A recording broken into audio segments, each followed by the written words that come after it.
asal denganmu, harus denganmu, bila memang dia. Iya benar. Nadanya udah pas, tinggal tunggu nadinya yang belum. Apapun kan ku lakukan untuk dirimu sayang, oh penjaga hatiku. Halo teman-teman, apa kabar semuanya? Semoga kalian selalu sehat dan dimudahkan dalam segala urusannya. Selamat datang kembali di channel Analisis Sengit, channel yang selalu membahas dan mereaksi berbagai isu yang sedang ramai diperbincangkan, mulai dari dunia selebriti, media sosial, hingga reaksi dari para konten kreator lainnya. Di video kali ini, kita akan membahas sosok Ruben Onsu, Sarwendah, Betran Peto Onyo, dan juga Endah yang kembali menjadi pusat perhatian publik. Perseteruan yang sebelumnya sudah memanas, kini justru memasuki babak baru, mulai dari tudingan soal etika menghadiri acara keluarga, polemik dugaan laporan hukum terhadap Betran, sindiran mengenai status CEO, hingga munculnya kabar bahwa Ruben akan mengambil langkah tegas dengan mengaudit berbagai pengeluaran yang selama ini menjadi perbincangan. Yang menarik, perkembangan terbaru justru membuat situasi semakin panas. Di tengah perang opini di media sosial, muncul berbagai reaksi dari netizen, konten kreator, hingga pendukung masing-masing pihak. Bahkan, isu yang sebelumnya hanya berupa saling sindir, kini mulai dikaitkan dengan langkah-langkah hukum dan persoalan finansial yang tentu saja membuat publik semakin penasaran bagaimana kelanjutannya. Tonton videonya hingga usai, karena saya akan memberikan komentar cukup panjang di bagian akhir video. Yuk, kita tonton videonya. Ngapain?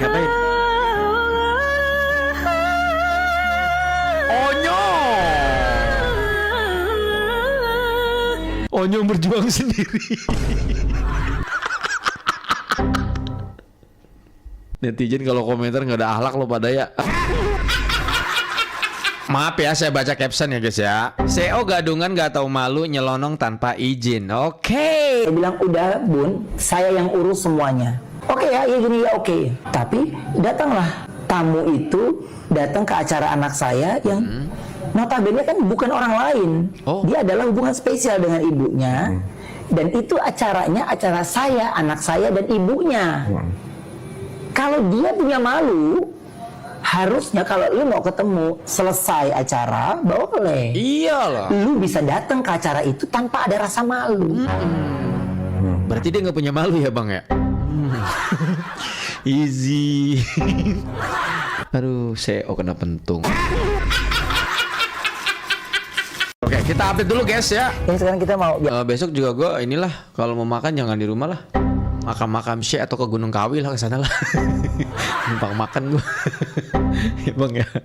Habisnya makannya jauh banget ya, ke Jember anjir. CEO, maaf ya saya baca caption ya guys ya. CEO gadungan nggak tahu malu nyelonong tanpa izin. Oke. Adeknya udah di podcast ini. Endahnya juga udah. Masalah kartu as dan segala macam rahasia 11 tahun juga udah kita bahas. Kita CEO nih belum ya. Jadi saya bilang udah bun, saya yang urus semuanya. Oke ya, ya gini ya oke. Saya urus.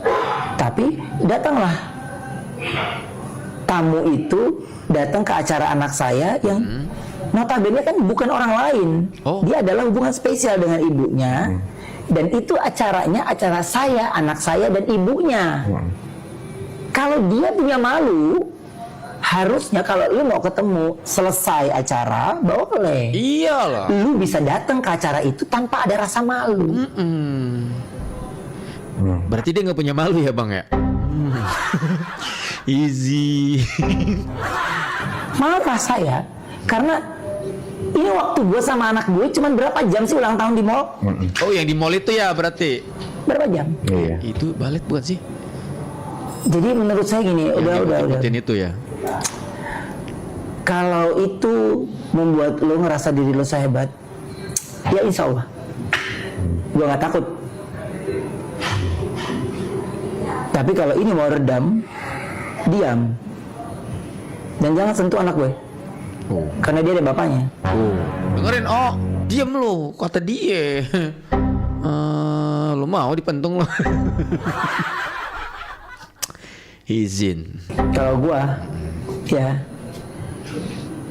lu mau apapun itu, semoga itu tidak menjadi karma. Yes. Suatu saat nanti kalau dia punya anak, insya Allah. Makanya gue bilang, mendingan cepet nikahin, cepet punya anak. Jadi lu punya hidup lo. Jadi saya bilang udah. Gitu CEO tuh, mendingan lu cepet nikah katanya tuh sama Endah, cepet punya anak, ya kan? Jangan ngerecokin yang anaknya Bang Uben maksudnya gitu. Ya Mirsa ya. Aman gak ngomong kayak gini ya? Aman ya? Bela dong gua kalau ada apa-apa, ntar gue dilap-lap lagi. Aduh, CEO kena pentung. Bertrand dituduh menyebarluaskan berita hoak. Nah ini yang perlu dibuktikan. Oke. Ya, karena apapun yang disampaikan oleh Bertrand, kalau dari kacamata kami kan adalah pengalaman, ya, atau sesuatu yang dia alami ketika dia masih bertempat tinggal bersama-sama dengan S. Gitu. Karena bagaimanapun juga kan Bertrand ini adalah bagian dari keluarga itu. Jadi namanya keluarga pasti dia tahu betul apa yang terjadi, dan kalaupun dia menyampaikan sesuatu itu pasti sesuatu yang dia rasakan, yang dialami. Nah, jadi melihat bahwa semakin banyaknya berita yang menurut dia mungkin tidak sesuai dengan fakta dan kebenaran, tapi terlalu memojokkan Ruben Onsu sebagai ayah angkatnya. Jadi oleh karena itu mungkin dia bersuara untuk menceritakan apa yang dia lihat, apa yang dia alami, dan yang dia sampaikan itu sebenarnya lebih kepada suatu klarifikasi, suatu penjelasan bahwa tidak seperti apa yang difikirkan oleh orang-orang, tidak seperti apa yang disampaikan oleh orang-orang terkait dengan masalah situasi ayahnya Ruben dan situasi yang ada. Jadi saya kira kalau secara hukum orang yang mencoba mengklarifikasi, karena menurut gue nih teman-teman, gue ngerasa ya santer banget loh terkait tentang Onyo dilaporkan, itu santer banget. Alasannya ya karena itu tadi menyebarkan berita apalah hoax atau apalah gitu ya, karena curhatan itu guys. Bahkan gue ngelihat satu artikel ini langsung dari official RCTI teman-teman. Endah laporkan Bertrand Peto ke Polres Jaksel, ini faktanya. Kita juga sampai saat ini masih nunggu. Kira-kira Bertrand masuk kategori orang yang dilaporkan nggak? Karena kan seingat gue tuh kurang lebih sekitar ada 3 akun atau 4 akun gitu ya yang dilaporkan Endah gitu ya. Nah sampai sekarang ini belum rilis gitu. Justru malah sekarang yang rame ini adalah Bertrand ini yang kenceng nih namanya dilaporkan. Bahkan Bang Ruben juga sudah antisipasi. Walaupun ketika ditanya media, bagaimana tanggapan Bang Ruben ketika Onyo dilaporkan misalnya gitu. Gue perhatikan Bang Ruben enggan berkomentar. Sering banget gue ngeliat kalau ada pertanyaan kayak gitu. Ketika dia lagi di mana gitu ya. Kelihatannya tuh Bang Ruben itu cuek, nggak terlalu menanggapi gitu. Padahal Bang Ruben itu sudah menginstruksikan kuasa hukumnya untuk jaga benteng gitu guys. Pokoknya disiapin. Cuman kalau misalnya iya bener dilaporin ya kabina-bina teuing sih. Itu penasaran. Jadi sebenarnya yang dilaporkan Sarwendah ini siapa sih weh? Nggak ada kalian tahu kisi-kisinya gitu loh.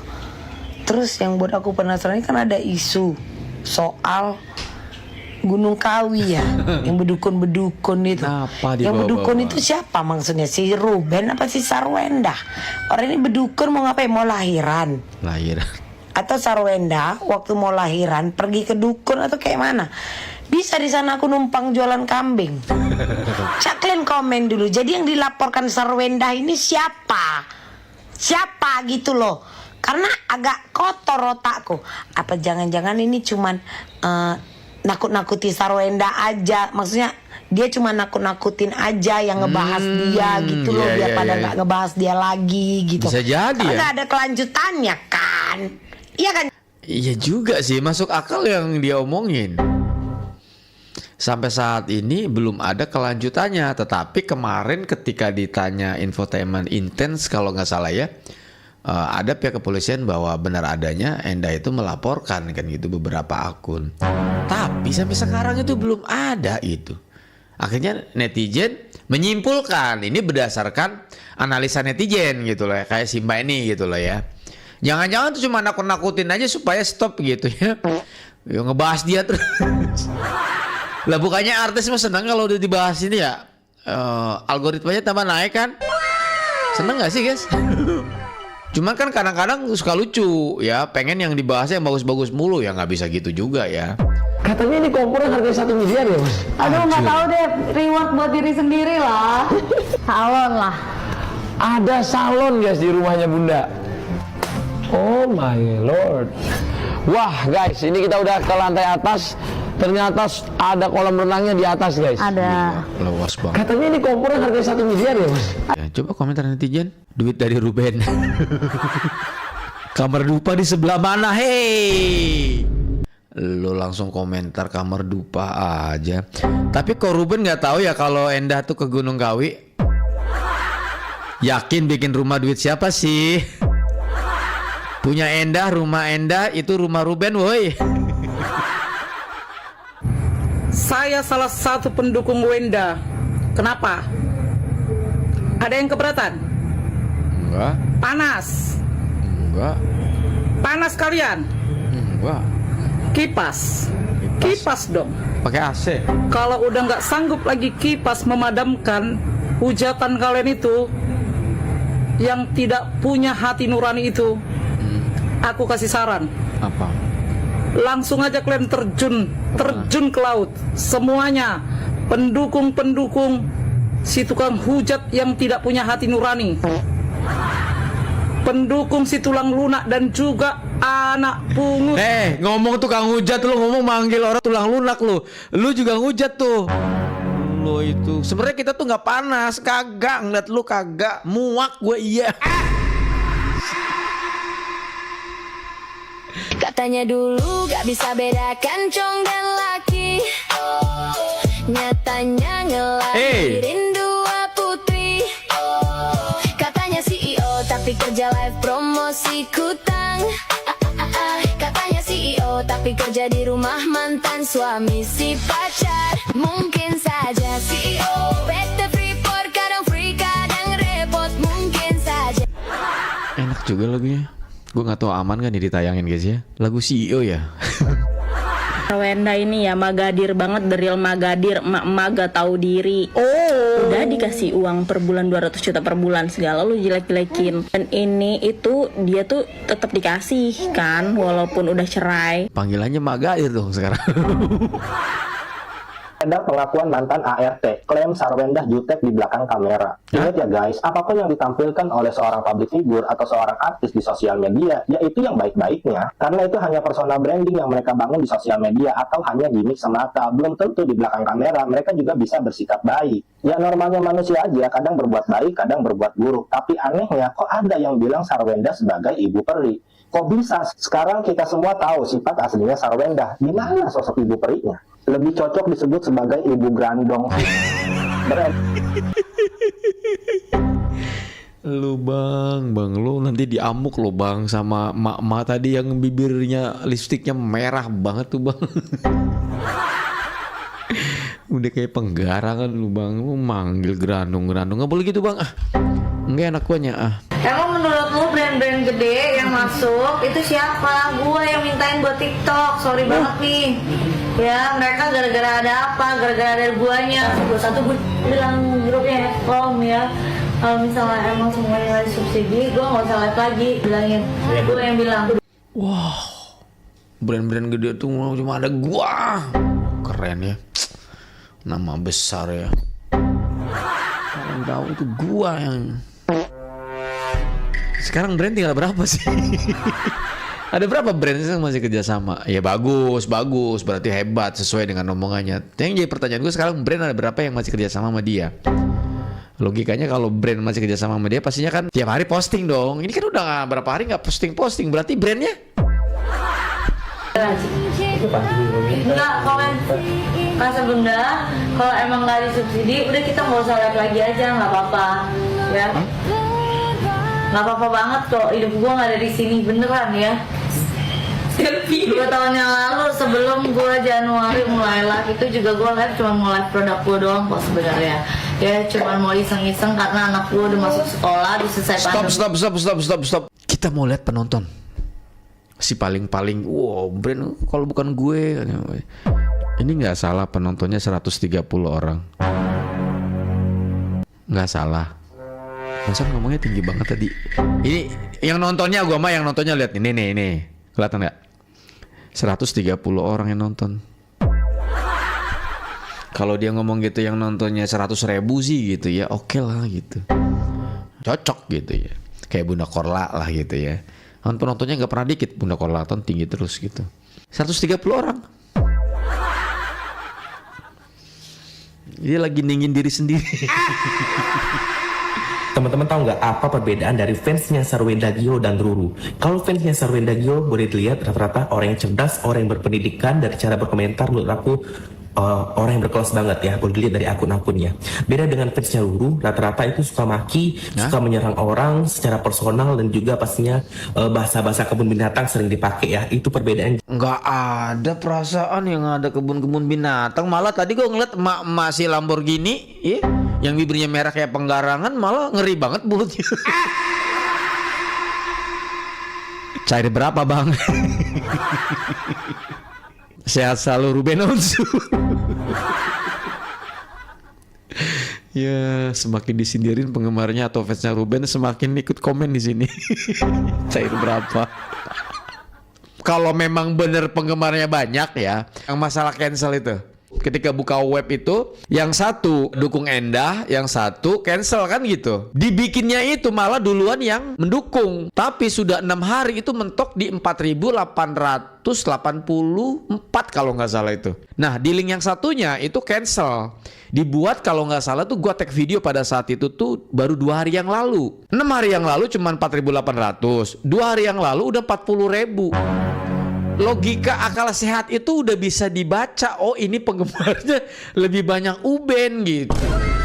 Viral, netizen kuliti video-video motivasi dari Sarwenda. Gosip Di tengah Indonesia. konflik antara Ruben Onsu dan Sarwenda yang terus menjadi sorotan publik, kini banyak beredar kembali kumpulan video motivasi kehidupan yang pernah dibuat oleh Sarwenda. Bun, banyak yang kepo sama NPD. Emang NPD apa sih, Bun? Oh, NPD. Oke, ini gue baca ya akun TikToknya Duta Gosip Indonesia ya. Reaction ya. Ini aku sedang bongkar kepribadian aku lain. Netizen ampun. NPD atau Narcissistic Personality Disorder. Jadi NPD itu gangguan kepribadian yang ditandai dengan harga dirinya yang sangat tinggi, kebutuhan yang sangat besar untuk dikagumi, dan kurangnya empati terhadap orang lain. Biasanya mereka akan merasa dirinya lebih baik daripada orang lain dan berhak mendapatkan perlakuan istimewa tanpa alasan yang jelas. Serem banget nih. Serem banget. Penderita NPD itu sangat sensitif terhadap kritik atau kekalahan. Mereka akan bereaksi dengan sikap yang meremehkan dan menantang. Berarti kalau ada orang yang suka selfie atau narsis, bisa berkembang jadi gangguan kepribadian narsisik dong? Enggak sayang. Yang paling serem itu, penderita NPD bisa sangat manipulatif dan sulit dihadapi. Dia lagi ngomongin dia sendiri.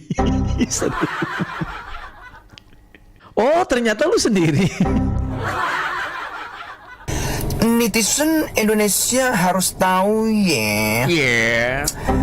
Walaupun diancam akan dibuka aibnya dan juga rahasia-rahasia besarnya, tapi ternyata pendukung Ruben Onsu tidak gentar juga. Emang mereka mengatakan akan tetap mendukung Ruben Onsu. Ini salah satu komentarnya. Saya nggak peduli apapun rahasia tentang Ko Ruben. Saya tetap dukung Ko Ruben. Semoga Allah jaga Ko Ruben dari orang-orang zolim. Militan sekali pendukung-pendukungnya Ruben Onsu. Semoga kalian semuanya sehat, panjang umur, dan juga penuh rezekinya banyak dan juga penuh keberkahan. Karena gini sih rahasia Ruben misalnya ya. Ini anggaplah yang kemarin itu yang berita chat WhatsApp itu kalian masih ingat gak? Ya kan, padahal itu kan hoax ya kan, cuman diedit-edit dan editnya juga nggak rapi, akhirnya dibongkar sama netizen gitu ya. Ini kalau bicara pahit, misalnya iya, ya dalam tanda kutip yang kita iyakan aja, nggak penting, itu mah pribadi masing-masing, bukan itu. Lu nggak ngerti ya, ketika lu dewasa, bukan tentang hal itu, ya. Kita tuh cari duit, cari makan, itu bontang-banting ya kan. Itu loh gitu loh ya. Aduh udah pada tua-tua ya. Aduh. Asal denganmu, harus denganmu. Tuhan bilang memang dia. Nadanya udah pas, tinggal tunggu nadinya yang belum.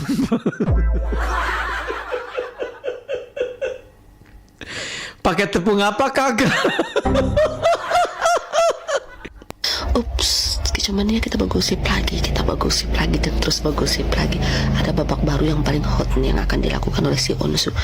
Apa itu yang just penasaran kalian? Penasaran kan? Yaitu si Onsu akan mengaudit ya kan, kartu-kartu kredit yang sudah dia bayarkan. Dia menuntut 50% pengembalian kartu kredit.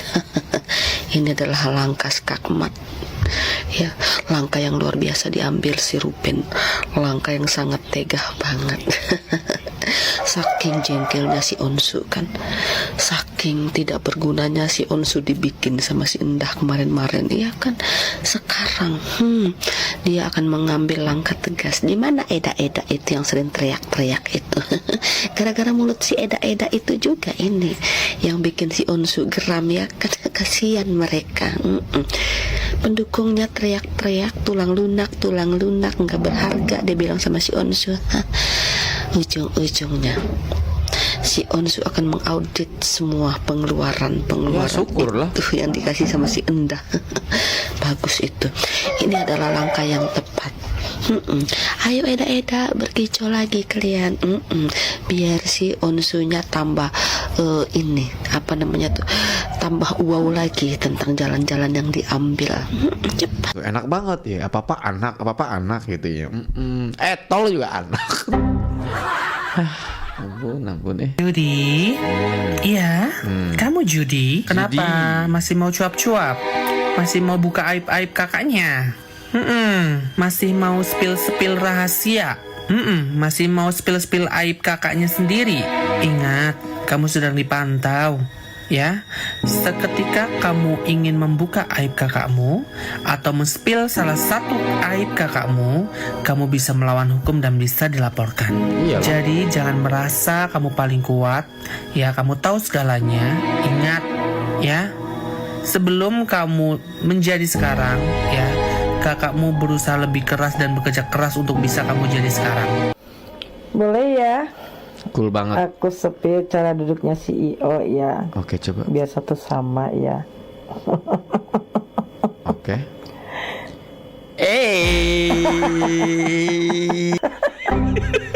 Boleh ya? Aku sepil cara. Aduh, si ibu teh aya we manggian we si ibu teh nya. Kudaki pegunungan Himalaya, apapun kan ku lakukan untuk dirimu sayang, oh penjaga hatiku.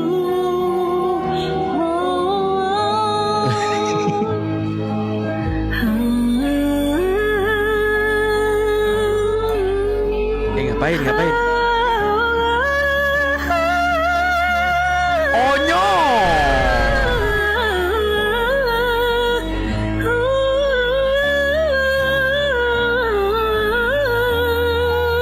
Onyo. Yang ku arungi 7 laut samudra, yang ku daki pegunungan Himalaya, apapun kan ku lakukan untuk Dengan kudake pegunungan kawi untuk kaya. Komentar netizen lo kebangetan yang kayak gitu. Kayak suara pintu kamar rumah gue yang kok Onyo gak ketawa sih? Dulu bacain komennya pada bilang merdu, gue juga heran sama yang komen. Suaraku juga gak enak, tapi aku tahu diri. Tolonglah biar Onyo yang nyanyi aja. Baru mau berangkat kerja nih, lagi nunggu ojek. Puyeng langsung kepala nih. Lu mau berangkat gawe, berangkat aja, ngapain sih lu? Denger-dengerin. Cukupin, gue baru mau tidur. Pagi-pagi bangun buka TikTok, telinga gue langsung seret. Onyo berjuang sendiri. Netizen kalau komentar nggak ada akhlak lo pada ya. Nah, teman-teman, setelah kita menyaksikan seluruh isi video tadi, sekarang izinkan saya menyampaikan pendapat pribadi saya. Sekali lagi, ini murni opini saya sebagai seorang konten kreator yang mengikuti perkembangan isu ini dari berbagai sumber. Jadi kalian boleh setuju, boleh juga punya pandangan yang berbeda.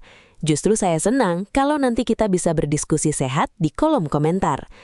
Kalau saya melihat keseluruhan polemik ini, yang paling saya rasakan adalah konfliknya sudah bergeser jauh dari persoalan awal. Awalnya publik hanya ingin mengetahui bagaimana sebenarnya hubungan antara Ruben Onsu dan Sarwenda setelah berbagai isu yang beredar.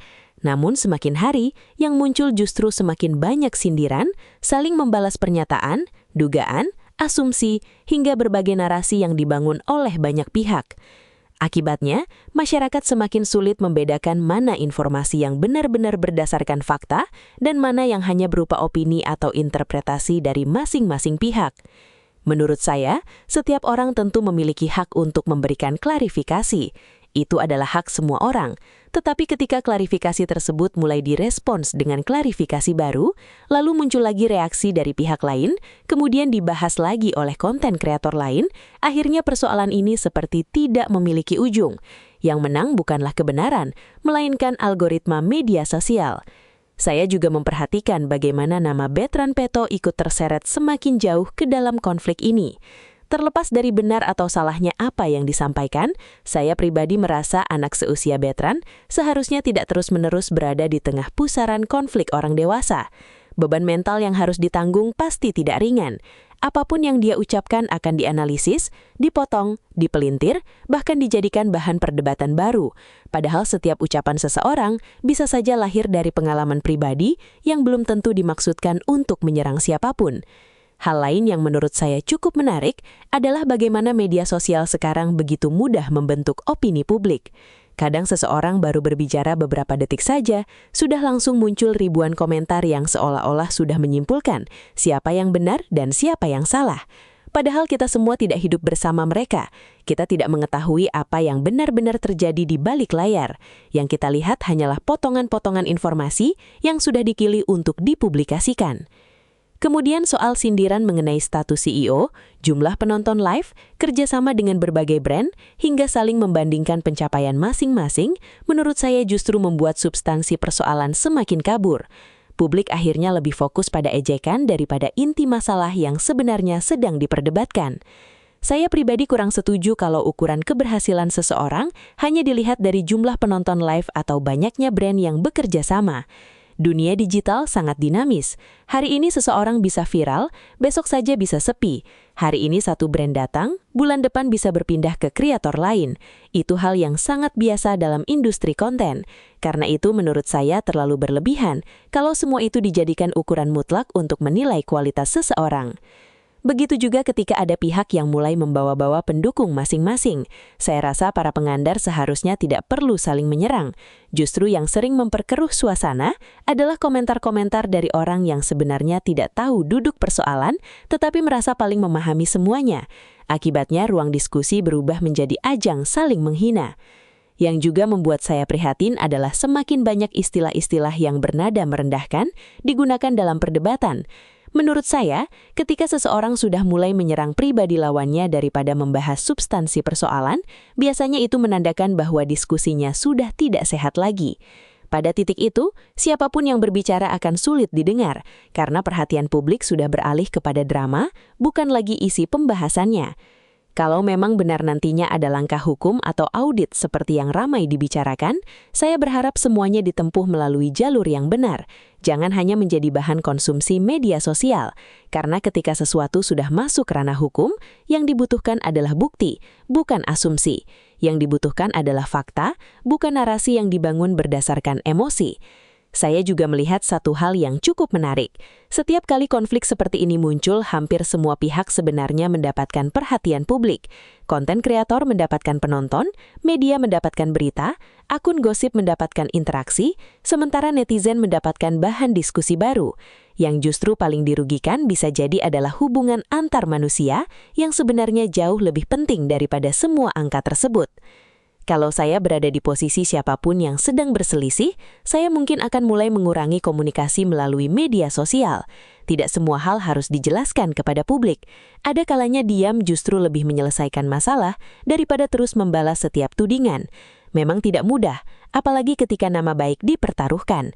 Namun saya percaya bahwa waktu biasanya akan menunjukkan mana informasi yang benar-benar bertahan dan mana yang akhirnya gugur dengan sendirinya. Saya juga berharap para penonton tidak langsung percaya satu video saja, termasuk video ini. Biasakan melihat berbagai sudut pandang, dengarkan penjelasan dari semua pihak, setelah itu baru mengambil kesimpulan sendiri. Dengan demikian, kita tidak mudah terseret dalam perang opini yang belum tentu sesuai dengan kenyataan. Pada akhirnya, menurut saya, konflik ini memberikan pelajaran bahwa popularitas selalu memiliki konsekuensi. Semakin dikenal seseorang, semakin besar pula sorotan yang akan diterimanya. Setiap ucapan, tindakan, bahkan ekspresi kecil pun bisa menjadi bahan pembicaraan publik. Karena itu, semua pihak sebaiknya lebih berhati-hati dalam menyampaikan pernyataan agar tidak menimbulkan tafsir yang semakin melebar. Terakhir, saya ingin mengingatkan bahwa apa yang saya sampaikan di sini adalah pendapat pribadi berdasarkan apa yang beredar di ruang publik dan isi video yang kita tonton bersama. Saya tidak bermaksud menghakimi siapapun. Saya hanya mencoba melihat persoalan ini dari sudut pandang saya sebagai penonton sekaligus konten kreator yang mengikuti perkembangan kasusnya. Kalau menurut kalian bagaimana? Apakah kalian punya pendapat yang sama atau justru melihat persoalan ini dari sudut pandang yang berbeda? Tulis pendapat kalian di kolom komentar. Yang penting tetap saling menghargai, jangan menghina, jangan menyerang pribadi orang lain, dan mari kita biasakan berdiskusi secara dewasa. Terima kasih sudah menonton video ini sampai selesai. Jangan lupa tinggalkan like, subscribe channel Analisis Sengit, aktifkan lonceng notifikasi, dan bagikan video ini jika menurut kalian pembahasannya menarik. Sampai jumpa di video berikutnya.